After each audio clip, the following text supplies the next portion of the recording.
తాకట్లో ఉన్న బంగారాన్ని విడిపించి ఆ రోజున మార్కెట్ ధర కట్టి మిగిలిన డబ్బును మీకు అందిస్తుంది కొమ్మూరి గోల్డ్.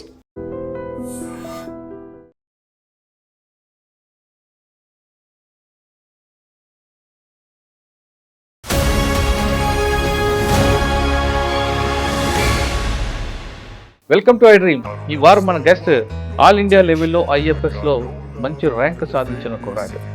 పేరు గంజి శ్రీకాంత్, 115 ర్యాంక్ హోల్డర్.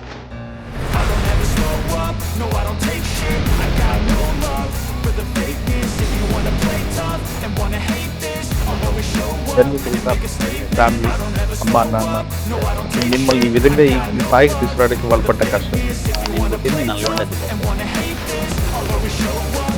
వ్యవసాయం గిట్టుబాటు లేక మేము చిన్నప్పుడే హైదరాబాద్ వచ్చాయి. ఇక నాన్న కిరాణా షాప్ రంగం. లక్ష్యం ఏంటంటే చిన్నప్పటి నుంచి కొడుకుని సివిల్ సర్వెంట్ చేయాలని. సివిల్స్లో ఎన్ని అటెంప్ట్ చేశారు మీరు? నేను సివిల్స్లో 7 అటెంప్ట్స్ ఇచ్చాను. ఇంటర్వ్యూకి ఎన్ని వెళ్ళారు? అందులో 2 టైమ్స్ ఇంటర్వ్యూకి వెళ్ళాను. ప్లాన్ బి పెట్టుకుని వెళ్ళారా? ప్లాన్ బి లేకుండానే మీరు సివిల్స్కి రాశారా? అంటే sir, to be honest, plan B నేను పెట్టుకోవాలనుకోలేదు. ఏదో ఒక ఉద్యోగమే తెచ్చుకోవడం నా లక్ష్యం అయితే నా దగ్గర ఆల్రెడీ ఉద్యోగం ఉంది. అవును, ఉద్యోగం వదిలేసే నేను ఇటు సైడ్ వచ్చాను. సో నేను ఎప్పుడు ప్లాన్ బి గురించి అయితే ఆలోచించలేదు. 115 వచ్చింది సార్. మరి మమ్మీ డాడీ అందరూ ఏమన్నారు? వాళ్ళు చెప్పారు, ఎవరి ముందు చెప్పారు? ఫస్ట్ నాన్నకు ఫోన్ చేసి చెప్పాను సార్. రిజల్ట్ వచ్చిన వెంటనే నాన్నకు ఫోన్ ఇంకా అమ్మకు ఫోన్ చేశాను. ఇంకా అమ్మకు ఫోన్ చేయగానే ఇంకా అమ్మ అందరికీ ఫోన్ చేయడం స్టార్ట్ చేశాను. ఈ ప్రొఫెషన్ మీరు కేవలం ప్రొఫెషనల్గా తీసుకుంటారా లేదా ప్యాషన్గా తీసుకుంటారా? It will definitely be my passion sir, no doubt. ఇంత చిన్న నేషనల్ పార్క్ తోటి ఇంత గ్రేట్ బెనిఫిట్స్ ఉన్నాయంటే, అండ్ ప్రిపేర్ అవుతున్న టైంలో కూడా I was inspired by so many things sir. ఇప్పుడు నాకు ఈ హాబీ స్టార్ట్ అయింది కూడా దానివల్లే సార్. ఛాలెంజెస్ ఎప్పుడు ఉంటాయి సార్, అండ్ మీకు ఎప్పుడు ఏ ఒక్క క్షణం కూడా బోర్ కొట్టదని చెప్పారు sir. That was the biggest motivating factor sir నాకు ప్రిపేర్ అవ్వడానికి. ఎన్విరాన్మెంట్ మీద మీ ఒపీనియన్ ఏంటి? ఫారెస్ట్ అనగానే అందరూ చెట్లు నరకడం ఇవే అనుకుంటారు. అటువంటి ఒపీనియన్ ఉన్న మైండ్ సెట్ని ఎలా మారుస్తారు? ఇప్పుడైతే it is even more important. It is beyond dispute, climate change is the reality. మనం చాలామంది ఏంటంటే సార్ రియలైజ్ గారు ఇది మాకు అడ్డం వస్తుంది, ల్యాండ్ కావాలి అన్న విధంగా చూస్తారు. కానీ ఫారెస్ట్ వల్ల చాలా బెనిఫిట్స్ ఉన్నాయి. ఫారెస్ట్ ఉంది కాబట్టి సాయిల్ కన్జర్వేషన్ జరుగుతుంది. ఇవి అన్నీ చాలామంది రియలైజ్ కాదు. ఎంతసేపు ఇది forest. Welcome to I dream. ఈ వారం మన గెస్ట్ ఆల్ ఇండియా లెవెల్లో ఐఎఫ్ఎస్లో మంచి ర్యాంక్ సాధించిన కుర్రాడు. పేరు గంజి శ్రీకాంత్, 115 ర్యాంక్ హోల్డర్. గంజి శ్రీకాంత్ చిన్న తరగతి కుటుంబం అంటే అది మిడిల్ క్లాస్ అని చెప్పలేం, అలాగని కింద క్లాస్ అని చెప్పలేం. రెండింటికి మధ్య ఉన్న కుటుంబంలో పుట్టిన వ్యక్తి. అంటే ఎటువంటి బ్యాక్గ్రౌండ్ లేని వ్యక్తి. చిన్న గ్రామీణ ప్రాంతంలో ఉన్న వాళ్ళ కుటుంబంలో వాళ్ళ నాన్నగారు కిరాణా షాప్ నడుపుతున్న వాళ్ళ ఇంట్లో పుట్టిన వ్యక్తి. ఎటువంటి సపోర్ట్ లేకపోయినా కేవలం చదువునే నమ్ముకొని ర్యాంక్ సాధించిన కుర్రాడు. అంటే ఐఎఫ్ఎస్, ఐఏఎస్, ఐపీఎస్ చదవాలంటే పెద్ద పెద్ద కుటుంబాలు పుట్టాలి, కాన్వెంట్లో చదవాలి అనే భ్రమలు పడ్డ వాళ్ళందరికీ ఈ కుర్రాడు బ్రేక్ చేశాడు. మధ్యతరగతి కుటుంబంలో పుట్టి గ్రామీణ ప్రాంతంలో పెరిగిన తెలుగు మీడియంలో చదువుకున్న కుర్రాడు ఇప్పుడు ఆల్ ఇండియా లెవెల్లో 115 ఐఎఫ్ఎస్లో ర్యాంక్ సాధించాడు. మరి కొద్ది కాలంలో ఆయన ఫారెస్ట్ ఆఫీసర్ అవుతాడు. మంచి భవిష్యత్తు ఉంది. అటువంటి కుర్రాడు ఈ ర్యాంక్ సాధించడానికి ఎంత కష్టపడ్డాడు, సాధించాలనుకున్న తప్పునున్న వాళ్ళకి ఆయన ఇచ్చే మెసేజ్ ఏంటో ఆయన అడిగి తెలుసుకుందాం. నమస్తే శ్రీకాంత్. నమస్తే sir. Congratulations. Thank you sir. అంటే సివిల్ సర్వీస్ సాధించాలంటే ఢిల్లీ వెళ్ళి చదవాలి, లేదా కాన్వెంట్లో చదువుకోవాలి, బ్యాక్గ్రౌండ్ సపోర్ట్ ఉండాలి అనే కొంతమంది భ్రమపడుతుంటారు. అటువంటి వాళ్ళందరికీ ఇప్పుడు మీ ఈ బ్యాచ్లో వచ్చిన వాళ్ళందరూ కూడా చెక్ పెట్టారు. నువ్వు కావచ్చు, నీకన్నా ముందు శశాంక్ కావచ్చు, యామిని కావచ్చు, జశ్వంత్ రెడ్డి. అని జశ్వంత్ రెడ్డి అంటే father police officer. Of course కొంతమంది ఆ బ్యాక్గ్రౌండ్ చూస్తుంటే మళ్ళీ ముచ్చట ఉంటుంది. మీరు అందరూ ఉదయం చెప్పాలంటే మట్టిలో మాణిక్యాలు అంటారు. అంత చక్కగా చదువుకొని అమ్మా నాన్న వాళ్ళు క్రమశిక్షణలో పెరిగి చేయడం. మీలాంటి ఫ్యామిలీస్ కానీ మీలాంటి స్టోరీస్ అన్నప్పుడు మాకు కూడా మంచి అరే ఇలాంటి వాళ్ళు చేస్తే ఇంటర్వ్యూ చేస్తే ప్రౌడ్గా ఫీల్ అవుతుంటాం. శ్రీకాంత్, 115 ఐఎఫ్ఎస్. అసలు ఐఎఫ్ఎస్ సాధించాలంది బై ఛాన్సా, బై చాయిసా? ఈ 115 ర్యాంక్ సాధించడం వెనక కృషి ఎలాగుంది? దీనికన్నా ముందు సివిల్స్ రాదించి ఎంతవరకు వెళ్ళారు? ఐఎఫ్ఎస్ వచ్చింది కాబట్టి ఇది కేవలం జాబ్‌గానే చూస్తారా? ఒక ప్యాషన్‌గా మార్చుకుంటారా? ఈ ప్రశ్నలకు సమాధానం చెప్పే ముందు గంజి శ్రీకాంత్ సార్. ఫ్యామిలీ, అమ్మా, నాన్న సార్. అసలు మిమ్మల్ని ఈ విధంగా ఈ స్థాయికి తీసుకురావడానికి వాళ్ళు పడ్డ కష్టం ఏంటి? సార్ నేను పుట్టింది నల్గొండ జిల్లా సార్. నాన్న పేరు ఆంజనేయులు. నాన్న వ్యవసాయం చేసేవాడు నల్గొండ జిల్లాలో. అమ్మ పేరు లక్ష్మి. అమ్మ టైలరింగ్ చేసేది. తర్వాత వ్యవసాయం గిట్టుబాటు లేక మేము నా చిన్నప్పుడే హైదరాబాద్కి షిఫ్ట్ అయ్యి ఇక్కడ నాన్న కిరాణా షాప్ రన్ చేసేవాళ్ళు. అమ్మ లక్ష్యం ఏంటంటే చిన్నప్పటి నుంచి కొడుకుని సివిల్ సర్వెంట్ చేయాలని. చిన్నప్పటి నుంచి న్యూస్ పేపర్లో కళలు నిజమయ్యాయి. Yes sir. అందరికంటే ఇప్పుడు అమ్మనే చాలా హ్యాపీ. నాకు చిన్నప్పటి నుంచే మా అమ్మ న్యూస్ పేపర్లో ఎవరైనా సివిల్ సర్వెంట్ ఇట్లా రిజల్ట్ అనౌన్స్ చేయగానే ఒక హంబుల్ బ్యాక్గ్రౌండ్ నుంచి వచ్చి సివిల్స్ ర్యాంక్ కొట్టిన వాళ్ళ ఫోటోలు ఆర్టికల్స్ అవన్నీ కట్ చేసి తెలుగు పేపర్లో వచ్చినాయి నా చేతి చదివించి చూడు వీళ్ళకి కూడా బ్యాక్గ్రౌండ్ ఏం లేదు, బట్ వాళ్ళు కష్టపడి చదువుకొని సివిల్ సర్వీసెస్ కొట్టారు, నువ్వు కూడా ఎప్పుడైనా పెద్ద అయిన తర్వాత ఇలానే సివిల్ సర్వెంట్ అవ్వాలి అని చెప్పేవాళ్ళు సార్. చూసి మరికొంతమంది రెడీ అవ్వాలి సార్. నాకు నా మైండ్లో ఎప్పుడు అది ఉండేది సార్, సివిల్ సర్వెంట్ అవ్వాలి అని. ఇంకా నేను బీటెక్ కంప్లీట్ అయిన తర్వాత నాకు క్యాంపస్ ప్లేస్మెంట్లో ఆఫర్లు వచ్చినాయి. కానీ కాలేజ్ బీటెక్లో నేను Srinidhi college sir, Ghatkesar. Computer సైన్స్లో ఇంజనీరింగ్ చేశాను. తర్వాత క్యాంపస్ ప్లేస్మెంట్ ఆఫర్లు వచ్చినాయని మా ఇంట్లో వాళ్ళు ఏంటంటే క్యాంపస్ ప్లేస్మెంట్ ఆఫర్లకే చాలా హ్యాపీ. ఎందుకంటే ప్రాపర్ జాబ్ చేసే వాళ్ళు కూడా మా ఫ్యామిలీలో ఎవరు లేరు, అటు సైడ్ మా మదర్ సైడ్ కానీ ఫాదర్ సైడ్ కానీ. బట్ నేను ఉండి లేదు ఇది కాదు, నేను సివిల్ సర్వీస్ కొట్టాలనేది నా లక్ష్యము, దానికోసం మీ సపోర్ట్ కావాలి, నేను ఈ ఉద్యోగం చేయదలుచుకోలేదని చెప్పాను. అప్పుడు నాకంటే మా మదర్ హ్యాపీ. సో ఫైనల్గా నేను అనుకున్న లక్ష్యం దిశగా వెళ్తున్నాడు నా కొడుకు అని. సో అంటే జాబ్కు జాయిన్ అయ్యారు అప్పటికి? లేదు సార్, జాయిన్ అవ్వలేదు. ప్లేస్మెంట్ వచ్చింది. అంటే జాయిన్ అయ్యి ఇంటర్న్షిప్ ఒక 3 months చేశాను. సో 3 months చేసి తర్వాత నేను డిస్కంటిన్యూ చేద్దామని అన్నా. అయితే మా మదర్ చాలా హ్యాపీ. బట్ నాకు సర్ప్రైజింగ్ ఏంటంటే సార్, వాళ్ళు ఆ ఫస్ట్ డే రోజు ఏదైతే ఎంకరేజ్మెంట్ చూపించారో ఈవెన్ టుడే సేమ్ ఎంకరేజ్మెంట్. ఇంట్లో ఎన్ని సెట్ బ్యాక్స్ వచ్చినా ఫెయిల్యూర్స్ వచ్చినా అని ఏ రోజు కూడా నన్ను ఇంకా చాలు ప్రిపరేషన్ వదిలేసాయి. కానీ చేతికంత కొడుకు తొందరలో జాబ్ వస్తే కొంచెం ఆర్థికంగా సపోర్ట్ ఉంటుంది అని మీ నాన్నగారు భావించవచ్చు. మీ అమ్మగారు కంటే ఒక గోల్ ఉంది కాబట్టి సపోర్ట్ ఉంటుంది. మీరు ఎప్పుడు ఇంకా చదువుతా అంటే మీ నాన్నగారు ఏమైనా డిసప్పాయింట్ చేయలేదా మీకు? ఏం చదువుతారా, నా వ్యాపారం నేను కొంచెం రెస్ట్ తీసుకుంటానని? నేను కూడా ఇదే అనుకున్నాను సార్, నేను అదే అడిగాను. మా ఫాదర్ హెల్త్ కూడా అంత బాగుండేది సార్. నేను ఫస్ట్ మా నాన్న అడిగింది, నేను ఈ జర్నీలో ఇందులో ప్రయాణిద్దాం అనుకుంటున్నాను, ఎన్ని సంవత్సరాలు పడుతుందో నాకు తెలియదు, మరి నేనైతే ఫైనాన్షియల్ రెస్పాన్సిబిలిటీ ఇప్పుడు అప్పుడే తీసుకోలేను అంటే మా నాన్న నుండి నా రెక్కలలో బలం ఉన్నంత వరకు నీ కోసం నేను ఎప్పుడు కష్టపడుతూనే ఉంటా, నిన్ను చదివించలేకపోతే ఇంకా మేము ఎందుకు ఇక ఇంత కష్టపడేది, సో మా కష్టం అంతా నిన్ను చదివించడం కోసం, నువ్వు 1 సంవత్సరం కాదు 10 సంవత్సరాలు చదువుకుంటా అన్నా నువ్వు వెనకాలండి మేము చదివిస్తామని అన్నారు. ఆ సపోర్ట్ ఉంది కాబట్టి ఇన్ని సంవత్సరాలు ఉన్నాను సార్. లేకపోతే ఇప్పుడు నాతో పాటు ప్రిపరేషన్ మొదలుపెట్టిన నా ఫ్రెండ్స్ ఎవరు నాతో పాటు లేరు. ఇప్పుడు అందరూ మధ్యలో వదిలేసి ప్రైవేట్ జాబ్లలోనో, కొంతమంది యూఎస్కి వెళ్ళిపోయారు, కొంతమంది వేరే Group 4 Group 3 జాబ్స్లో సెటిల్ అయిపోయారు. కానీ ఎవరు మిమ్మల్ని వాళ్ళతో కంపేర్ చేయలేదా? చూడండి ఫ్రెండ్స్ అందరూ యూఎస్లో సెటిల్ అయ్యారు లైఫ్లో. నేనే ఎక్కువ కంపేర్ చేసుకునేవాడిని సార్ మైండ్లో. అయిపోయింది నేను ఇంకా వదిలేద్దాం అనుకుంటున్నా, అందరు సెటిల్ అయిపోతున్నారు అంటే మా అమ్మ అండి నువ్వు పెట్టుకున్న లక్ష్యం పెద్దది, దానికి సమయం కూడా ఎక్కువ పడుతుంది, నువ్వు వేరే వాళ్ళతో పోల్చుకోకు, ఒక్కసారి నీకు సర్వీస్ వచ్చిందంటే ఇవన్నీ గుర్తురావు అని చెప్పేవాళ్ళు మా మదర్. సో ఇంట్లో బిగినింగ్ నుంచి చాలా ఎంకరేజ్మెంట్ ఉండేది సార్. ఇంట్లో ఏ సంవత్సరం నుంచి స్టార్ట్ చేస్తావమ్మా ఇది? నేను నా ఫస్ట్ అటెంప్ట్ 2019లో ఇచ్చాను సార్. 2019లో ఇచ్చాను. ఆప్షన్ ఏంటి మీకు? నాది సిఎస్సిలో వచ్చేసి మ్యాథమెటిక్స్ నా ఆప్షనల్ సార్. ఈ ఐఎఫ్ఎస్లో వచ్చేసి 2 ఆప్షనల్స్ ఉంటాయి సార్, ఒకటేమో ఫారెస్ట్రీ, ఇంకోటేమో మ్యాథమెటిక్స్ తీసుకున్నాం. అంటే అందులో బాగా తరువు ఉండేవారు. అంటే నాకు చిన్నప్పటి నుంచి మ్యాథ్స్ అంటే చాలా ఇంట్రెస్ట్ సార్. చిన్నప్పటి నుంచి నాకు స్కోర్ కూడా బాగా వచ్చేది. పైగా నేను ఏంటంటే నా ఓన్గా చదువుకుందాం అనుకున్నాను. మ్యాథ్స్ అయితే నేను నా సొంతగా చదువుకోవచ్చు కోచింగ్ తీసుకోకుండా అని చెప్పి మ్యాథ్స్. అంటే కోచింగ్ ఎక్కడికి వెళ్ళారు మీరు? నేను ఆప్షనల్కి అయితే ఏం తీసుకోలేదు సార్.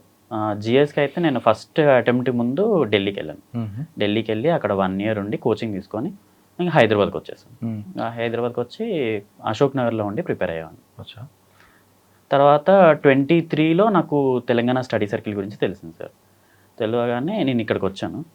ఇక్కడికి వచ్చిన తర్వాత అప్పుడు నాకు నరసింహారెడ్డి సార్ అని director, Telangana study circle director, sir కూడా ఫారెస్ట్ ఆఫీసరే. సార్ పరిచయం అయిన తర్వాత సార్ ఫారెస్ట్ అనేది it's a very good service, it's all India service, నువ్వు you should and you must try. And moreover నీకు ఆప్షనల్ అడ్వాంటేజ్ ఉంది. నువ్వు సిఎస్సిలో ఇన్ని రోజులు మ్యాథ్స్ ఆప్షనల్ ప్రిపేర్ అయ్యావు, నువ్వు ఫారెస్ట్ నువ్వు రాయి, నీకు నేను గ్యారంటీ ఇస్తున్నా నీకు ర్యాంక్ వస్తుందని చెప్పారు సార్. నేను ఎప్పుడు నా మీద నేను అంత కాన్ఫిడెంట్గా ఫీల్ అవ్వలేదు. అరే సిఎస్సి ఒక్క ఆప్షన్ తోటి ఎన్ని సంవత్సరాలు ట్రై చేస్తున్నాము. ఆయన మిమ్మల్ని మీలో ఏం గుర్తించారు, ఆయన అంత కాన్ఫిడెంట్గా చెప్పారు ఆయన? సార్ అంటే ఎప్పుడు I use to mind my own business sir. ఎప్పుడు చదువుతూ ఉండేవాడిని, ఆప్షనల్ కూడా I use to work very hard. CSC అప్పుడు కూడా సార్ చూసేవాడు. తర్వాత సార్ మేజర్ పాయింట్ అంటే నువ్వు మ్యాథ్స్ చాలా చేసావు, నువ్వు సేమ్ ఎఫర్ట్ ఐఎఫ్ఎస్లో పెడితే నీకు ర్యాంక్ వచ్చేస్తుంది అని చెప్పారు. అండ్ సార్ చెప్పినట్టే నాకు నా ఫస్ట్ ట్రైలోనే నాకు ర్యాంక్ వచ్చేసింది. సివిల్స్లో ఎన్ని అటెంప్ట్ చేశారు మీరు? నేను సివిల్స్లో 7 అటెంప్ట్స్ ఇచ్చాను. ఇంటర్వ్యూకి ఎన్ని వెళ్ళారు? అందులో 2 టైమ్స్ ఇంటర్వ్యూకి వెళ్ళాను. నేను 5 టైమ్స్ ప్రిలిమ్స్ క్లియర్ చేసి మెయిన్స్ రాశాను. 2 టైమ్స్ ఇంటర్వ్యూకి వెళ్ళాను. ఈ రీసెంట్గా అయితే 2026లోనే ఇచ్చాను సివిల్స్ ఇంటర్వ్యూ. ఇంటర్వ్యూకి వెళ్ళారు, 5 సార్లు అటెంప్ట్ చేశారు. Yes sir. ఒకసారి కూడా కవర్ వస్తుంది అనుకుంటాడు. ఇది పెద్ద long process. Yes sir. Plan B పెట్టుకుని వెళ్ళారా? ప్లాన్ బి లేకుండానే మీరు సివిల్స్కి రాశారా? అంటే sir to be honest plan B నేను పెట్టుకోవాలనుకోలేదు సార్. ఎక్కడో ఐ ఫెల్ట్ ప్లాన్ బి పెట్టుకుంటే నా ప్రిపరేషన్ డైల్యూట్ అయిపోతుందేమో. అంటే నేను ఈ లక్ష్యంతోనే వచ్చాను సార్. ఏదో ఒక ఉద్యోగం తెచ్చుకోవడం నా లక్ష్యం కాదు సార్. ఏదో ఒక ఉద్యోగమే తెచ్చుకోవడం నా లక్ష్యం అయితే నా దగ్గర ఆల్రెడీ ఉద్యోగం ఉంది. ఉద్యోగం వదిలేసే నేను ఇటు సైడ్ వచ్చాను. సో నేను ఎప్పుడు ప్లాన్ బి గురించి అయితే ఆలోచించలేదు సార్. కొంచెం అంటే బ్యాక్ టు బ్యాక్ ఫెయిల్యూర్స్ రావడం వల్ల ఎక్కడో అనిపించింది లోపల, కొంచెం భయం వేసింది.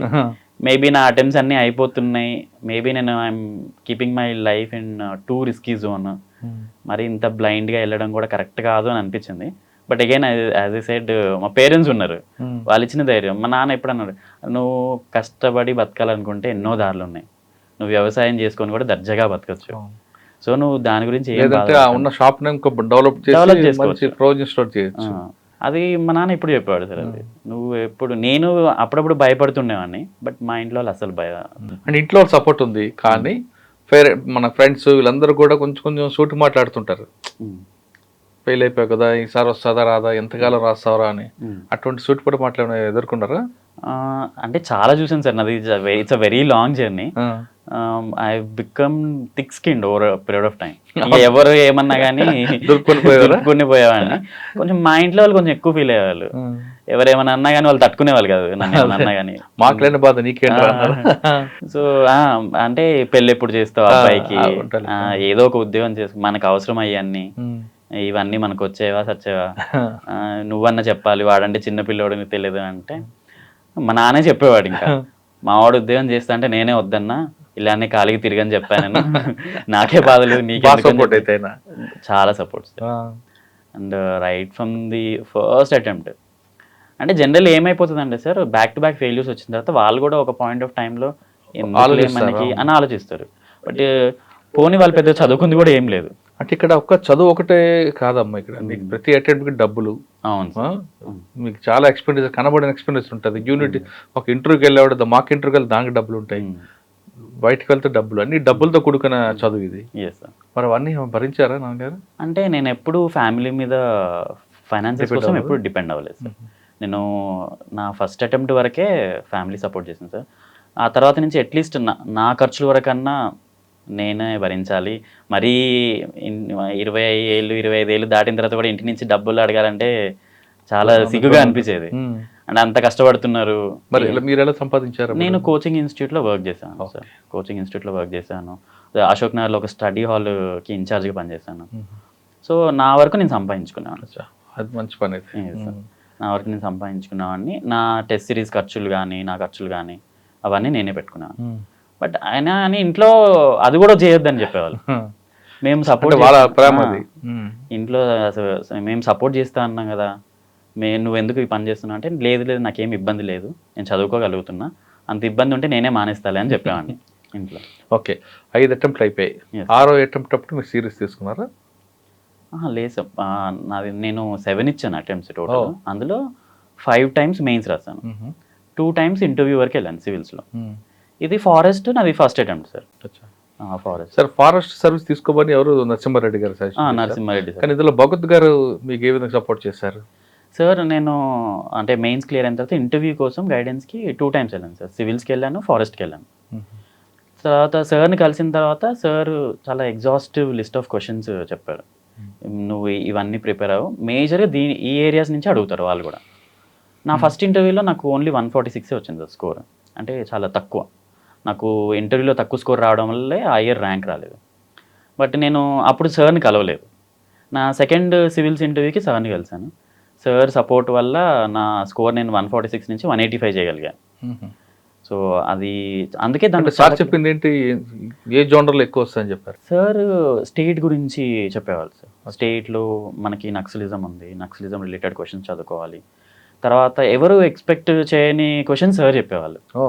నా డాఫ్ చూసి సంథింగ్ ఒక డాఫ్లో ఒక ఎంట్రీ ఉంటుంది సార్, అది కన్జ్యూమర్ ఒపీనియన్ మైనింగ్ అనే ఒక ప్రాజెక్ట్. సార్ అది చూసి నీకు మైనింగ్ మీద క్వశ్చన్స్ అడుగుతారని అన్నాను. అప్పుడు నాకు అర్థం కాలేదు. అరే కన్జ్యూమర్ ఒపీనియన్ మైనింగ్ అంటే అది డేటా సైన్స్కి సంబంధించింది, కంప్యూటర్ సైన్స్కి సంబంధించింది, మైనింగ్తో సంబంధమే లేదు.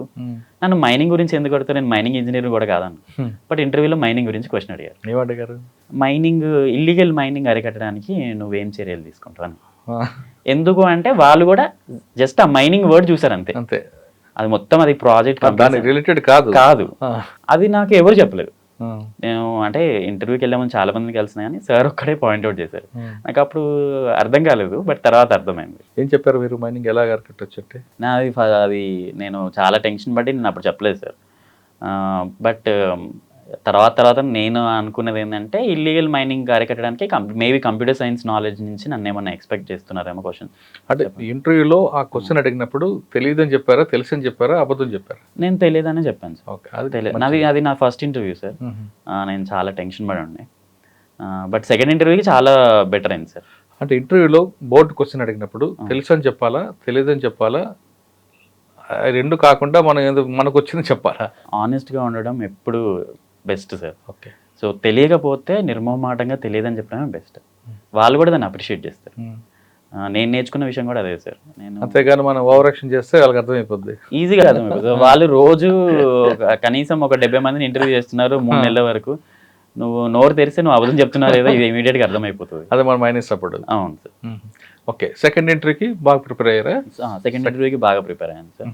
అప్పుడు కొంచెం ధైర్యం వచ్చింది. అంటే మాక్ ఇంటర్వ్యూకి వెళ్ళారా మధ్యలో? వెళ్ళాను సార్. 2 నెలలు ఉంటారు. సెకండ్ టైంకి అయితే ఎక్కువ వెళ్ళలేదు సార్, ఒక 3 ఇచ్చాను అంతే. ఫస్ట్ టైంకి బాగా వెళ్ళాను, బట్ సెకండ్ టైంకి నాకు అర్థమైపోయింది ఏంటి ప్రాసెస్ అని, కొంచెం ధైర్యం కూడా వచ్చింది, అందుకే ఎక్కువ వేయలేదు. మీరు లోపలికి వెళ్ళారు, బోర్డు మీకు ఐ కాంటాక్ట్ బోర్డుకి ఇచ్చారా, లేదా చుట్టూ ఉన్న మిగతా నలుగురికి కూడా ఇచ్చుకొచ్చారా?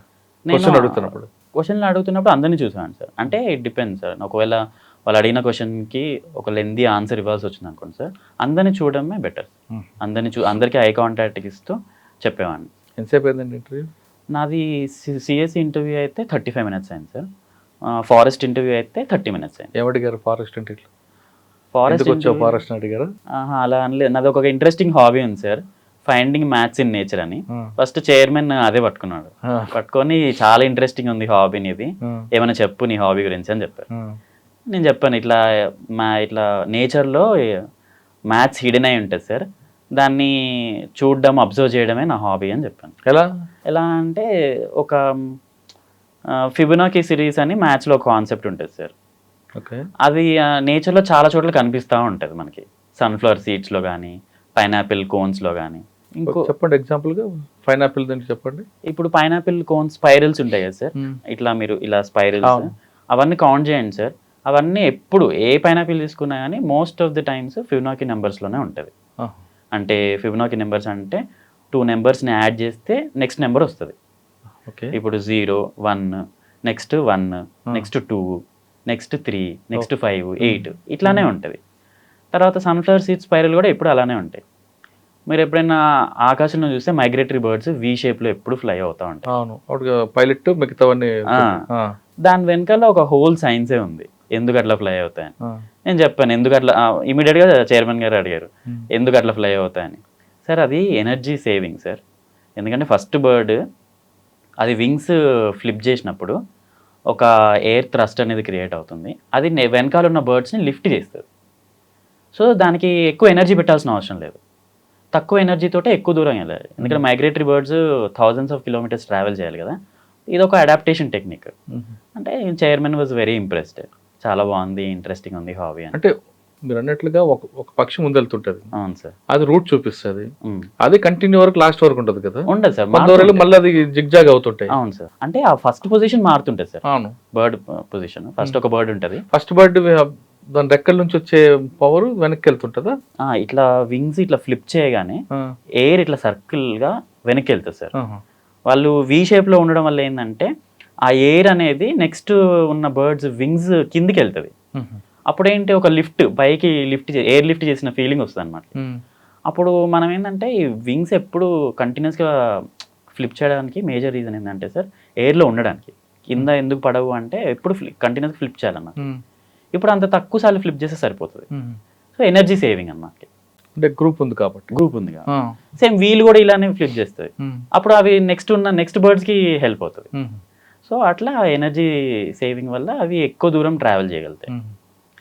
సో సార్ కూడా చాలా ఇంట్రెస్టింగ్ అనిపించింది. తర్వాత సార్ కూడా ఆ బోర్డులో ఐఎఫ్ఎస్ ఆఫీసర్ ఉన్నారు ఒక ఆయన ఇమ్మీడియట్గా ఇంటర్వ్యూన్ అయ్యి, నేను ఇంకో ఫినామినా కూడా అబ్జర్వ్ చేశాను, నువ్వు అది ఏంటో చెప్పాలి అని చెప్పారు. సరే సార్, ఐ విల్ ట్రై. అంటే మర్మిరేషన్ అని ఒక కాన్సెప్ట్ ఉంటుంది బర్డ్స్లో. అంటే ఒక ఫ్లాక్ ఆఫ్ బర్డ్స్ ఇట్లా వేవ్స్ లాగా పోతుంటాయి ఈవినింగ్ టైంకి పర్టికులర్. నీకు అది నువ్వు ఎప్పుడైనా అబ్జర్వ్ చేసావా? చేశాను సార్ అని చెప్పాను. ఏంటి దాని మీనింగ్ అని అడిగాడు. సార్ నేను అబ్జర్వ్ చేశాను కానీ ఎప్పుడు దాని మీనింగ్ ఏంటో ఎప్పుడు ఆలోచించలేదు సార్ అని చెప్పాను. అయితే అది సరే చెప్పారు, అది it's time to go home అని ఇండికేషన్ అంట. It's time to go home అని కానీ, లేదా ఫుడ్ ఈజ్ నియర్ బై అని కానీ, అది ఇండికేట్ చేయడానికి బర్డ్స్ ఇట్లా వేవ్స్ లాగా ట్రావెల్ చేస్తుంటాయి. ఒక ఫ్లాక్ ఆఫ్ బర్డ్స్, ఒక గ్రూప్ ఆఫ్ బర్డ్స్ అన్ని ఇట్లా వేవ్స్ లాగా ట్రావెల్ అవుతుంటే వాళ్ళది అది ఇండికేషన్ అనమాట. మిగిలిన బర్డ్స్ అన్నిటికీ ఇండికేట్ చేయడానికి. లెట్స్ గో హోమ్ కానీ, లేదా ఫుడ్ దగ్గరలో ఉంది అక్కడికి వెళ్దామని కానీ అందరికి చెప్పినట్టు అంట. సో నేను కూడా I said thank you sir, ఇది ఒక ఇంట్రెస్టింగ్ ఫ్యాక్ట్ నాకు కూడా. ఇప్పుడు అన్నీ మీకు ఎదురవుతాయి అని చెప్పినవన్నీ కూడా ఫ్యూచర్లో మీకు ఎదురవుతాయి కదా. ఓకే, ఆ ఇంటర్వ్యూ అయిపోయిన తర్వాత మీకు బోర్డు వెంటనే వాళ్ళ ఫీలింగ్స్ అర్థమైందా, మనం వస్తామా రావా అనేది? నాకైతే చాలా పాజిటివ్ ఫీలింగ్ ఉండే సార్. ఎందుకంటే చైర్మన్ బిగినింగ్ నుంచి ఒక మంచి స్మైల్ ఇస్తూ ఉన్నారు సార్. అంటే మేబీ అందరికి ఇస్తున్నారో మరి నాకే ఇస్తున్నారో తెలియదు కానీ, అంటే మీరు తీసుకుని ఉంటారు అలాగా? తీసుకుని ఉంటాను. And more over like conversation లాగా ఏదో ఒక టీ స్టాల్ దగ్గర ఒక నలుగురు ఎల్డర్స్ తోటి టీ తాగుతూ మాట్లాడుతున్న ఫీలింగే వచ్చింది. ఎక్కడ ఇంటర్వ్యూ స్టార్ట్ అయింది ఎండ్ అయింది తెలియలేదు. ఇలా 30 seconds ఇట్లా ఏదో ఫ్రాక్షన్ ఆఫ్ సెకండ్స్ లో అయిపోయినట్టు ఉంది. చాలా చాలా జోవియల్ గా. ఇంటర్వ్యూ అయిపోయింది, బయటకు వచ్చారు, రిజల్ట్ వచ్చింది. రిజల్ట్ వచ్చిన రోజు మీ ఫీలింగ్స్ ఏంటండి? రిజల్ట్ వచ్చిన రోజు నేను వస్తుందని ముందు తెలుసు కదా మీకు? చాలా హోప్ఫుల్గా ఉండే సార్. బట్ ఎగ్జామ్ అనేది చాలా సబ్జెక్టివిటీ, అంటే ఒక్క ఇంటర్వ్యూ తోటి డిసైడ్ అవ్వదు కదా సార్. మెయిన్స్ లో కూడా 6 papers ఉంటాయి. ఆ 6 papers లో కూడా మంచి స్కోర్ రావాలి. సో చాలా పాజిటివ్ ఫీలింగే ఉండే సార్. ఇన్ఫ్యాక్ట్ డెఫినెట్లీ వస్తుందని అనుకున్నా. బట్ రిజల్ట్ టెన్షన్ ఎలాగో ఉంటుంది. సో రిజల్ట్ ఈరోజు అన్నారు, కొంచెం టెన్షన్ ఉంది. తర్వాత రిజల్ట్ ఫైనల్గా పెట్టారు. ఇంకా సరే నేమ్ డైరెక్ట్ సెట్ చేద్దామా లేదా స్క్రోల్ చేస్తూ వెళ్దామా అనేది ఒక థాట్. సరే ఒక I preferred slow death over sudden death. So scroll చేస్తూ వెళ్దామని అనుకున్నాను. చేస్తుంటే 2 pages అయిపోయినాయి. ఇంకా లాస్ట్ పేజ్ ఉంది రిజల్ట్. ఏంటి ఈసారి కూడా క్లియర్ అవ్వలేదా అని ఫీలింగ్. ఇలా 3rd page ఓపెన్ చేయగానే ఫస్ట్ నాదే ఉంది పేరు. So I was more than happy, I was relieved. ఈసారి కూడా రాలేదనుకోండి సార్, మీ పరిస్థితి ఏంటి అప్పుడు? Sir I mentally prepared for that also. నేను ఎందుకంటే ఎప్పుడైనా సరే సార్, నేను ఎగ్జామ్ రాయగానే ఐ ప్రిపేర్ ఫర్ 2 possibilities. ఈ ఎగ్జామ్లో 2 possibilities ఉంటాయి, either you are in or out. So I prepare for both. నేను ఒకవేళ అవ్వకపోతే మళ్ళీ కూర్చొని డెడికేటెడ్గా ప్రిపేర్ అవుదామని డిసైడ్. ఇంకో ఛాన్స్ ఉందా మీకు? ఉంది సార్, ఇంకా 2 attempts ఉన్నాయి. ఇంకా 2 attempts ఉన్నాయి. కూర్చొని డెడికేటెడ్గా ప్రిపేర్ అవుదామని డిసైడ్ అయ్యాను. ఓకే, కానీ 115 వచ్చింది సార్. మరి మమ్మీ డాడీ అందరు ఏమన్నారు? వాళ్ళకి చెప్పారు? ఎవరికి ముందు చెప్పారు? ఫస్ట్ నాన్నకు ఫోన్ చేసి చెప్పాను సార్. రిజల్ట్ వచ్చిన వెంటనే నాన్నకు ఫోన్ చేసి, అంటే ఇంక నాకేమనిపించింది అంటే ఇంకొక సెకండ్ కూడా వాళ్ళు ఈ ట్రామాని బేర్ చేయొద్దు. సో ఇమీడియట్గా తెలియాలి వాళ్ళకి, ఇక రిజల్ట్ వచ్చింది, వాళ్ళ కొడుకు ఆల్ ఇండియా సర్వీస్ ఆఫీసర్ అయ్యాడని. సో ఫస్ట్ నాన్నకి ఫోన్ చేసి చెప్పాను, మంచిది బిడ్డ, చాలా సంతోషం అని చెప్పారు. ఇంకా అమ్మకు ఫోన్ చేశాను. ఇంకా అమ్మకు ఫోన్ చేయగానే ఇంకా అమ్మ అందరికీ ఫోన్ చేయడం స్టార్ట్ చేశాను. శ్రీకాంత్కి ఐఎఫ్ఎస్ జాబ్ వచ్చింది అని మొత్తం. So they are very happy and వాళ్ళ హ్యాపీనెస్ చూసిన తర్వాత even I felt very happy. ఈ కష్టం అంతా మర్చిపోయి ఉంటాను. ఓకే, ఇప్పుడు మనం ప్రొఫెషనల్గా వద్దాం. శ్రీకాంత్ ఐఎఫ్ఎస్ ట్రైనింగ్ అయిన తర్వాత ఏదో ఒక స్టేట్ అలర్ట్ అవుతారు. ఈ ప్రొఫెషన్లోకి మీకు అడవులతో సంబంధం లేని ప్రొఫెషన్లోకి వచ్చారు. నల్గొండ జిల్లాలో ఎక్కడ అడవులు లేవు, ఉంటే కానీ చుండూరు, నాంపల్లి అటు ఇటు ఉంటాయి, భువనగిరి అటు. ఈ ప్రొఫెషన్ మీరు కేవలం ప్రొఫెషనల్గా తీసుకుంటారా లేదా ప్యాషన్గా తీసుకుంటారా? It will definitely be my passion sir, no doubt. ఎందుకంటే నేను ఎప్పుడు రోజు everyday I go to KBR park. KBR park చూసిన తర్వాత ఉంది, ఎందుకంటే స్టడీ సర్కిల్ ఎదురుగానే కేబీఆర్ పార్క్ ఉంది సార్. ఇది అర్బన్ ఫారెస్ట్ కదా? అర్బన్ ఫారెస్ట్ అయినా sir, but it's a national park. National park నాకు అదే అనిపించదు, ఇంత చిన్న నేషనల్ పార్క్ తోటి ఇంత గ్రేట్ బెనిఫిట్స్ ఉన్నాయంటే. అండ్ ప్రిపేర్ అవుతున్న టైంలో కూడా I was inspired by so many things sir. ఇప్పుడు నాకు ఈ హాబీ స్టార్ట్ అయింది కూడా దానివల్లే sir. Maths in nature, finding maths in nature అని. తర్వాత మా డైరెక్టర్ సార్ కూడా ఆయన కాగజ్ నగర్లో వర్క్ చేశాడు, అసిస్టెంట్ కన్జర్వేటర్ ఆఫ్ ఫారెస్ట్ లాగా. ఆయన చెప్పేవాళ్ళు ఎంత ఛాలెంజింగ్ ఉంటుంది, ఎంత అడ్వెంచరస్ ఉంటుంది. నువ్వు చెప్పితే ఒక గంట సేపు ఎవరు కదలకుండా వింటారు, అంత ఇంట్రెస్టింగ్ ఉంటుంది. ఎన్నో ఛాలెంజ్, ట్రైబల్ ఛాలెంజ్. మన దగ్గర పోడు కల్టివేషన్ అనేది ఇట్స్ వెరీ బిగ్ ఇష్యూ. మన దగ్గర ఇన్ఫ్యాక్ట్ ఫారెస్ట్ రేంజ్ ఆఫీసర్ని కూడా చంపారు, అంత సీరియస్ ఇష్యూ. సో ఛాలెంజెస్ ఎప్పుడు ఉంటాయి సార్, అండ్ మీకు ఎప్పుడు ఏ ఒక్క క్షణం కూడా బోర్ కొట్టదని చెప్పారు sir. That was the biggest motivating factor sir నాకు ప్రిపేర్ అవ్వడానికి. So it is definitely passion. నాకు ఇన్ఫ్యాక్ట్ నాకు next attempt this will be my last attempt, though I have 2 attempts. ఎందుకంటే I'm already contented with IFS. So just ఒక ట్రైనింగ్లో join అవ్వడానికి ఇంకా time ఉంది కాబట్టి ఒక అటెంప్ట్ ఇచ్చేసి వెళ్తాను, జాయిన్ అయిపోతాను అంతే. ఎన్విరాన్మెంట్ మీద మీ ఒపీనియన్ ఏంటి? ఫారెస్ట్ అనగానే అందరూ చెట్లు నరకడం ఇవే అనుకుంటారు. అవును సార్. అటువంటి ఒపీనియన్ ఉన్న మైండ్ సెట్ని ఎలా మారుస్తారు సార్? ఇప్పుడైతే it is even more important. Climate change అని మనం చుట్టూ మాట్లాడుతున్నాము, and it is beyond dispute, climate change is a reality. ఇప్పుడు మనము అడవుల్ని రక్షించుకోకపోతే ఇక తర్వాత దేర్ విల్ బి క్యాటస్ట్రోఫిక్ ఇంపాక్ట్స్. మనం చాలామంది ఏంటంటే సార్ రియలైజ్ గారు ఇది మాకు అడ్డం వస్తుంది, ల్యాండ్ కావాలి అన్న విధంగా చూస్తారు. కానీ ఫారెస్ట్ వల్ల చాలా బెనిఫిట్స్ ఉన్నాయి. ఫారెస్ట్ ఉంది కాబట్టి సాయిల్ కన్జర్వేషన్ జరుగుతుంది, ఫారెస్ట్ ఉంది కాబట్టి ఎయిర్ ఫిల్టరేషన్ జరుగుతుంది, ఫారెస్ట్ ఉంది కాబట్టి వాటర్ రీఛార్జ్ జరుగుతుంది, గ్రౌండ్ వాటర్ రీఛార్జ్, ఫారెస్ట్ ఉంది కాబట్టి మైక్రో క్లైమేట్ రెగ్యులేషన్ జరుగుతుంది, ఫారెస్ట్ ఉంది కాబట్టి రెయిన్ఫాల్ వస్తుంది. ఇన్ని బెనిఫిట్. ఫారెస్ట్ ఉంది కాబట్టి వైల్డ్ లైఫ్ ఉంది, ఫారెస్ట్ ఉంది కాబట్టి ఈకో టూరిజం కూడా ఉంది. ఇన్ని బెనిఫిట్స్ ఉన్నాయి. ఇవి అన్నీ చాలామంది రియలైజ్ కాదు. ఎంతసేపు ఇది ఫారెస్ట్, దీన్ని తీసేద్దాం, ఇక్కడ ఒక ఇండస్ట్రీ పెడదాము, దానికంటే కూడా ఫారెస్ట్ ఉండడం వల్ల ఇంకా ఎక్కువ ఎంప్లాయ్మెంట్ జనరేషన్ జరుగుతుందని నా స్ట్రాంగ్ ఫీలింగ్ సార్. కాకపోతే ఏంటంటే sir, what I feel is that people need to be involved in forest conservation at a large scale. ఎప్పుడైతే మనం వాళ్ళని ఇన్వాల్వ్ చేస్తామో అప్పుడే they will know the benefits of forest. మనం ఓన్లీ ఫారెస్ట్ డిపార్ట్మెంటే చేయాలి అంటే, ఇప్పుడు మీరు ట్రైబల్ ఏరియాస్కి అట్లా వెళ్తే సార్, వాళ్ళు ఎప్పుడైనా టైగర్ వచ్చి వాళ్ళ హ్యాబిటేషన్ మీద అటాక్ చేసింది అనుకో, మీ టైగర్ మా విలేజ్లోకి వచ్చింది, మీ టైగర్ మా క్యాటల్ని తినేసింది అని, మీ టైగర్ అని దే థింక్ దట్ ఇదంతా ఫారెస్ట్ డిపార్ట్మెంట్ వాళ్ళదని. We have to remove that feeling. ఎప్పుడైతే వాళ్ళు ఇది మన టైగర్, దీన్ని మనం ప్రొటెక్ట్ చేయాలి, ఇది మన ఫారెస్ట్, ఇవి మన ట్రీస్, మనం ప్రొటెక్ట్ చేయాలి అన్న ఫీలింగ్ ఎప్పుడైతే వస్తుందో అప్పుడే ఫారెస్ట్ కన్జర్వేషన్ పాసిబుల్ అవుతుంది. So my interest will also be in that area sir, to make people realise that it is our forest. Then forest conservation becomes easy sir. అంటే ప్రజలు భాగస్వామ్యం చేస్తారు అంతే. ఓకే, అడవి అనగానే ఒక్కొక్క ప్రాంతంలో ఒక్కొక్క చెట్లు ఉంటాయండి. అవును సార్. కొన్ని వెదురు చెట్లు ఉంటాయి, కొన్ని ఇంకో చెట్లు ఉంటాయి, రకరకాల చెట్లు. అంటే అక్కడ ఆ నేలను బట్టి ఆ చెట్లు పెరుగుతాయి. కానీ కొన్ని కమర్షియల్గా కొన్ని దాన్ని ఏమంటాం వనమూలికలుగా ఉన్న చెట్లు అవి ఉంటే ఫారెస్ట్ ఇంకా బాగుంటుంది, అందులో వెళ్ళడానికి ఇంట్రెస్ట్ ఉంటుంది అని చాలామంది చెప్తుంటారు. అంటే ఎకో సిస్టమ్లా డెవలప్ చేయొచ్చు అని. అటువంటి వాటి మీద కమర్షియల్ దీని మీద మీ ప్రయారిటీ ఏంటి? అంటే ఈ ఈకో టూరిజం పార్క్స్ ఇట్లాంటివా సార్? అంటే సార్ ఒక ఫారెస్ట్ని అయితే ఏవి రీప్లేస్ చేయలేదు సార్.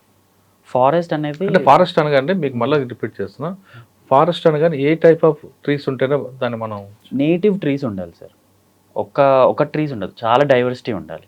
అంటే ఒకటే రకం చెట్లు పెట్టి ఒక యూనిఫామ్గా పెరిగిన Forest. అడవి అది క్లైమేట్ ఈవెంట్స్ని తట్టుకోలేదు. సో లోకల్ ట్రీస్ మన దగ్గర లోకల్గా ఏవైతే చెట్లు పెరుగుతాయో ఆ రకరకాల చెట్లు వాటిని పెంచడం మీదనే మనం దృష్టి పెట్టాలి సార్. దానివల్లనే ఎక్కువ బెనిఫిట్ జరుగుతుంది ఒకటి. రెండోది, ఇప్పుడు ట్రైబల్స్ కొన్ని చెట్ల మీద డిపెండ్ అవుతారు సార్ బాగా. ఫర్ ఎగ్జాంపుల్ మహువా ట్రీస్ ఉంటాయి, వాళ్ళు విప్ప పువ్వు అంటారు కదా, విప్ప పువ్వు దాన్ని కలెక్ట్ చేసి దాని మీద డిపెండ్ అవుతారు. సో వాటి మీద స్పెషల్ ఇంట్రెస్ట్. ఇట్లాంటివి కానుగ చెట్లు అని కానీ, విప్ప చెట్లు కానీ తర్వాత టేక్ చెట్లు అని కానీ, ఏవైతే tribals minor forest produce collect చేసి వాళ్ళు సెల్ చేసుకోగలరో ఆ చెట్లను పెంచామనుకోండి సార్, వాళ్ళు కూడా they will be interested to protect forest. అది మాకు కూడా ఆదాయం వస్తుంది ఈ అడవి నుంచి, సో మనం కూడా ప్రొటెక్ట్ చేద్దాము అనే ఇంట్రెస్ట్ వాళ్ళకి కూడా ఉంటుంది.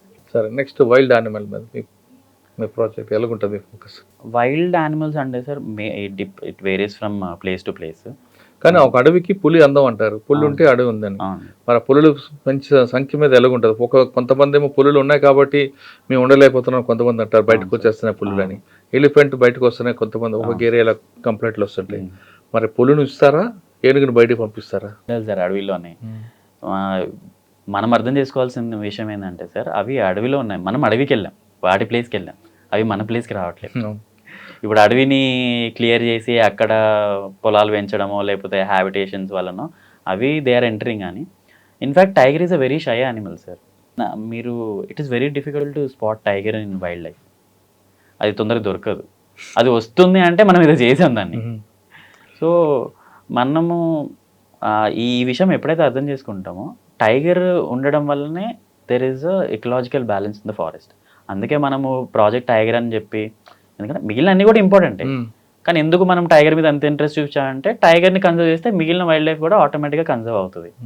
ఇప్పుడు టైగర్ ఉండాలి అంటే దానికి ప్రే బేస్ కూడా ఉండాలి. సో ప్రే బేస్ డెవలప్ అవుతుంది. ప్రే బేస్ ఉండాలి అంటే దానికి కావాల్సిన గ్రాస్ ఉండాలి. సో దానివల్ల ఫారెస్ట్ కన్జర్వేషన్ కూడా జరుగుతుంది. So it's an umbrella species tiger అనేది. టైగర్ ఉండాలంటారు? ఉండాలి. మీ ఏరియాలో పెంచుతారు బాగా? ఎప్పుడు పెంచడం అంటే సార్ ఒక క్యారింగ్ కెపాసిటీ ఉంటుంది. దాని ప్రకారం అడవి ఎన్ని టైగర్లను అయితే బేర్ చేయగలుగుతుందో అన్ని టైగర్లను అయితే ఉంచాలి. చూసారు ఎప్పుడైనా టైగర్? జూలో చూడడమే సార్, డైరెక్ట్ చూడలేదా? మేబీ ఇప్పుడు అవకాశం దొరకచ్చు వైల్డ్ లైఫ్ లో చూసే. ఓకే, బర్డ్స్ మీద ఏంటంటే మీ ఫోకస్? మీకు ఆల్రెడీ దీని మీద చాలా సబ్జెక్ట్ ఉంది కదా. అవును, బర్డ్స్ మీద అంటే సార్ మనకి ఈ చుట్టూ ఏవైతే అర్బన్ ఏరియాస్ ఉన్నాయో కొన్ని పాకెట్స్ తీసుకొని అక్కడ ఫారెస్ట్ మియావాకీ మెథడ్లో ఫారెస్ట్ డెవలప్ చేస్తాం అనుకోండి sir. It will be a home for birds. Second thing, birds diversity కూడా పెంచాలి సార్. ఇప్పుడు కొన్ని ఉన్నాయి, ఇప్పుడు మనం చిన్నప్పుడు కాకులు చూసేవాళ్ళం, ఇప్పుడు ఎక్కడ అది చూద్దామన్నా దొరకట్లేదు. ఏది? కాకులు కనపడుతున్నాయి, పిచ్చుకలు కనపడవు. ఇప్పుడు నేనైతే అంటే సిటీలో ఉండడం వల్ల అనుకుంటా, కాంక్రీట్ జంగల్లో కాకులు తక్కువ కనిపిస్తాయి, పిచ్చుకలు అసలు లేవే లేవు. సో వాటి మీద స్పెషల్ ఫోకస్ పెట్టాలి సార్. ఇప్పుడు పీజన్స్ మళ్ళీ అదొక మెనెన్స్ లాగా తయారైపోయింది, ఎక్కడ పెట్టిన పీజన్స్ ఉన్నాయి, దాన్ని ఫీడింగ్ చేయడం వల్ల. సో ఒక బ్యాలెన్స్ అయితే తీసుకురావాలి సార్. అన్ని బర్డ్స్ ఒక ప్రపోర్షన్లో ఉండేలాగా చూడాలి సార్. సో దాన్ని ప్రమోట్ చేయడం. అంటే ఇప్పుడు మన వ్యవస్థలో అంతరించిపోతున్న పక్షులు కొన్ని ఉన్నాయి. అవును సార్, చాలా. ఇప్పుడు గుడ్లకు పోవచ్చు, ఇంకోటి. వాటిని ఎలా ప్రొటెక్ట్ చేస్తారు? వాటి మీద మీకు ఫోకస్ ఉందంటే? దాని మీద అయితే ఇంకా స్టడీ చేయాల్సింది చాలా ఉంది సార్. నాకంతా ఇప్పుడు అయితే ప్రజెంట్గా అంత నాలెడ్జ్ లేదు సార్. ఫస్ట్ మీరు ఫారెస్ట్లోకి వెళ్ళిన తర్వాత ఏం చూద్దాం అనుకుంటున్నారు? ఏం చేద్దాం అనుకుంటున్నారు? ఫస్ట్ డెఫినెట్లీ సార్ ఒక టైగర్ని చూడాలని నా కోరిక సార్. వైల్డ్ ఇట్లా కేజ్డ్ టైగర్ కాకుండా దాని ఫ్రీగా తిరుగుతున్న టైగర్ని చూడాలనేది నా కోరిక. ఓకే. తర్వాత ఎలిఫెంట్ అంటే వైల్డ్ లైఫ్లో చూసినప్పుడు వచ్చే కిక్ మనకి జూ పార్క్లలో కేజ్డ్ చూస్తే రాదు. First thing sir. Second thing ఏంటంటే సార్, ఒక ట్రైబల్స్ ఫారెస్ట్ ఇంటిగ్రేషన్ బాగా జరగాలి సార్. ఎందుకంటే ఎక్కడ పోయినా కానీ, నేను న్యూస్ పేపర్లో చదివేది అయినా కానీ, tribals they always quarrel with forest department. Somewhere we are missing that connect. ముందు దాన్ని ఎస్టాబ్లిష్ చేయాలి సార్. అసలు ఫారెస్ట్ డిపార్ట్మెంట్ లేకపోయినా కానీ ఫారెస్ట్ కన్జర్వ్ అయిపోవాలి, ట్రైబల్స్ ఓన్లీ త్రూ ట్రైబల్స్. మనం ఆ లెవెల్కి వాళ్ళని మోటివేట్ స్ట్రాంగ్ చేస్తారు. ఇంత మీరున్నా లేకపోయినా నడుస్తుంటారు. మీరు అంటే they will be the guardians of forest. ఎందుకంటే వెన్ దే రియలైజ్ ఇది మాది, దీన్ని కాపాడాల్సిన బాధ్యత మాది అని అనిపించినప్పుడు వాళ్ళతో పాటు చుట్టుపక్కల ఉన్న పబ్లిక్ కూడా మాది అనుకుంటే ఆటోమేటిక్గా అంటే వాళ్ళు డైరెక్ట్లీ డిపెండెంట్ కదా సార్. వాళ్ళు అడవి మీద ఆధారపడిన వాళ్ళు. సో నా మేజర్ ఫోకస్ అయితే ఫారెస్ట్ లో ఎంటర్ అయినాయి ఇది ఉంటుంది. ట్రైబల్స్ ఎవరు ఉన్నారు, వాళ్ళ సమస్య ఏంటి, సో వాళ్ళకి త్రూ ఫారెస్ట్ లైవ్లీహుడ్ ఎట్లా జనరేట్ చేయొచ్చు. కానీ రిజర్వ్ మన ప్రాజెక్ట్ ని ఎలా సేవ్ చేస్తారు రిజర్వ్ ఫారెస్ట్ ని? ఎందుకంటే ఎక్కడో ఎంకరేజ్మెంట్ చాలా కనిపిస్తుంటాయి, అందులో పొలిటికల్ ఇన్వాల్వ్మెంట్ ఉంటుంది. మరి ఆ ఛాలెంజ్ ఒకవేళ వచ్చింది అనుకోండి, జస్ట్ లైక్ ఇందా మీరు చెప్పారు ఒక రేంజర్ ని మర్డర్ చేయడం కొత్తగూడలో, అటువంటి ఛాలెంజ్ ని ఎలా ఫేస్ చేస్తారు? ఒకటి ఏంటంటే సార్, మోర్ దెన్ అడ్వెంచరిజం ఒకటి ప్రాక్టికల్ మైండ్ ఉండాలి సార్. అంటే ఒక ఇష్యూ జరిగినప్పుడు it's very sensitive issue sir, ఒక ప్రాపర్ సెక్యూరిటీ తోటి వెళ్ళాలి మనం, first thing. Second thing sir, forest encroachment అనేది అవుతుంది అంటే they been doing it all of a sudden అయితే అవ్వదు, over a period of time అవుతుంది. మనకి క్లియర్ కట్గా శాటిలైట్ ఇమేజరీస్ ఉంటాయి ఫారెస్ట్వి. మనం రెగ్యులర్గా with the help of forest watchers కానీ బీట్ ఆఫీసర్స్ కానీ మనం రెగ్యులర్గా దాన్ని వెరిఫై చేసుకోవాలి, ఆ బౌండరీస్, ఫారెస్ట్ బౌండరీస్ అని. మనం ఇమీడియట్గా వాళ్ళని అలర్ట్ చేసి వార్న్ చేస్తే ఇది ఫారెస్ట్ ల్యాండ్, మీరు దయచేసి ఇక్కడ ఎంటర్ అవ్వద్దు అంటే వాళ్ళు కూడా దే విల్ బీ హ్యాపీ. మనం వాళ్ళంతా క్లియర్ చేసి అక్కడ ప్లాంటేషన్ వేసి అప్పుడు పోయి అంటే ఇవన్నీ ఆఫీసులో కూర్చొని పేపర్ మీద బాగుంటాయి, కానీ ఫీల్డ్లోకి వెళ్ళాక చాలా ఎక్కువ ఇబ్బందులు ఉంటాయి. అవును సార్. అటువంటి స్ట్రగుల్స్ ఎలా మీరు ఫేస్ అవుట్ చేస్తారు? ఫీల్డ్ అంటే సార్ నన్ను అడిగితే సార్, ముందు అంటే ఒక ఆఫీసర్గా కాకుండా నాకు మా సీనియర్స్ చెప్పింది కానీ లేకపోతే నరసింహారెడ్డి సార్కి వీళ్ళు చెప్పింది ఏంటంటే, ఫస్ట్ వెళ్ళి నువ్వు వాళ్ళ ప్రాబ్లం వింటున్నావు అన్న ఫీలింగ్ ఇవ్వాలి నువ్వు వాళ్ళకి. అంటే వాళ్ళు మిమ్మల్ని ఓన్ చేసుకోవాలి. అంటే ఆ విధంగా మీరు ప్రవర్తించాలి. ఏం సరే చెప్పండి మీ సమస్య ఏంటి, మేము వినడానికి వచ్చాము అని. నాకు చాలా మంది చెప్పారు సార్, మనము వాళ్ళ సమస్య విని మనం ఆ ఎంపతి చూపిస్తే మనం ఏం హెల్ప్ చేయలేకపోయినా కానీ వాళ్ళకి ఒక వీళ్ళు ఏదో వచ్చారు, మన ప్రాబ్లం విన్నారు, ఏదో ఒకటి సాల్వ్ చేస్తారులే అన్న సాటిస్ఫాక్షన్ ఉంటుందంట సార్. అంతేగాని వాళ్ళు ఎంకరేజ్ అవ్వగానే ఇక మీరు ఇమీడియట్గా మనము యాక్షన్ తీసుకొని ఇమీడియట్గా లాస్ ఇంప్లిమెంట్ చేయడము అట్లా స్టార్ట్ చేస్తే వాళ్ళు they will not cooperate with forest department. అంటే ముందు మీరు ఎంపతిగా ప్రవర్తిస్తారా? అంతే సార్. ఇప్పటి వరకు మీ సీనియర్ ఇచ్చిన అడ్వైస్ ప్రకారం ఫారెస్ట్ డిపార్ట్మెంట్ లీగల్ డిపార్ట్మెంట్ కొంచెం వీక్ గా ఉందని చెప్పారు ఎవరైనా? నేనంతా వినలేదు సార్. మేబీ అంటే లీగల్ సెక్షన్ బాగా స్ట్రాంగ్ చేస్తే ఆటోమేటిక్ గా సిస్టమే స్ట్రాంగ్ అయిపోద్ది అంటారు. ఓకే, వాటి మీద అంటే నాకైతే ఐడియా లేదు. ఓకే సరే, ఫైనల్ గా చెప్పండి, ఐఎఫ్ఎస్ రాసే స్టూడెంట్స్ కి, రాయబోయే స్టూడెంట్స్ కి మీరు ఇచ్చే టిప్స్ ఏంటంటే?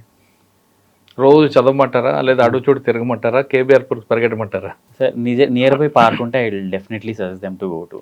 నియర్ బై ఏదైనా పార్క్ ఉందంటే మంచిగా ఒక బుక్ తీసుకెళ్ళి ఆ పార్క్లో కూర్చొని ఫారెస్ట్రీ సబ్జెక్ట్ చదువుతూ కొంచెం అప్పుడప్పుడు తల పైకెత్తి ఆ చెట్లు చూస్తుంటే అదొక డిఫరెంట్ కైండ్ ఆఫ్ ఫీలింగ్. ఎందుకంటే మీకు ఓన్ చేసుకున్న ఫీలింగ్ వస్తుంది sir. And compare to CSC I would say IFS is very much certain. ఎందుకంటే అన్ని టెక్నికల్ సబ్జెక్ట్స్ ఉంటాయి ఇందులో. మీరు ఎంత ఎక్కువ కష్టపడి చదివితే అన్ని ఎక్కువ మార్కులు వస్తాయి, సింపుల్ రూల్. సో ఇక్కడ ఏంటంటే మీరు ఒకవేళ ఆల్ ఇండియా సర్వీసెసే మీ లక్ష్యం అనుకుంటే నన్ను అడిగితే forest should be your first choice.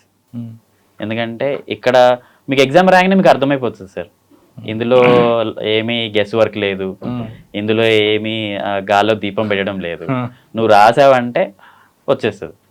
ఎందుకంటే ఇక్కడ ఎంతమంది 100 మంది కరెక్షన్ చేసినా అదే. ఇప్పుడు వాన్ మాంటెల్స్ ఫార్ములా రాయి అని అంటే నువ్వు ఆ ఫార్ములా ఏంటో రాయాలి అంతే. అది నువ్వు ఎంతమంది కరెక్షన్ చేసినా నువ్వు కరెక్ట్ రాస్తే నీకు మార్కులు వేస్తుంది.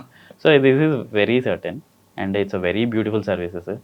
మా గ్రాస్ రూట్ లెవెల్లో వర్క్ చేయడానికి it's a very good opportunity. IFS రాయాలంటే అపార్ట్మెంట్లో కూర్చోనో ఎక్కడో కాకుండా దగ్గరలో ఉన్న పార్క్లోకి వెళ్ళి కూర్చొని చదవండి, ఖచ్చితంగా మీకు వస్తుంది అంటున్నారు శ్రీకాంత్. కేవలం చదవడం కాకుండా అప్పుడప్పుడు చెట్టుని చూడండి, ఆ చెట్లను చూసిన తర్వాత ఆ ప్రకృతి ఇచ్చే వైబ్రేషన్స్ మీకు ఖచ్చితంగా ఉంటాయి, ఐఎఫ్ఎస్ సాధిస్తారంటూ చెప్తున్నారు. అంతేగాని ఈ అపార్ట్మెంట్లో కూర్చోనో ఎక్కడో దూరంగా కూర్చొని చదివితే దీనికి అది వైబ్రేషన్ రాదు అంటూ చెప్తున్నారు. ముఖ్యంగా ప్రకృతి ప్రేమించే వాళ్ళు ఎవరైనా సరే ఫారెస్ట్ డిపార్ట్మెంట్ రండి, ఖచ్చితంగా మీ లక్ష్యాన్ని సాధిస్తారు.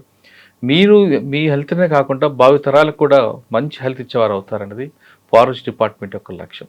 ఇది ఈ వారం శ్రీకాంత్ ఎక్స్క్లూజివ్ ఇంటర్వ్యూ. వచ్చే వారం మరొక విషయం మళ్ళీ కలుద్దాం. నమస్తే. Thank you brother. All the best. Thank you.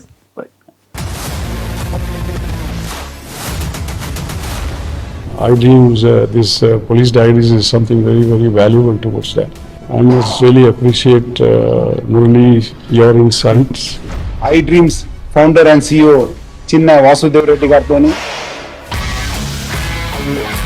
Muralidhar crime stories చాలా ఫేమస్ అయిపోయినాయి.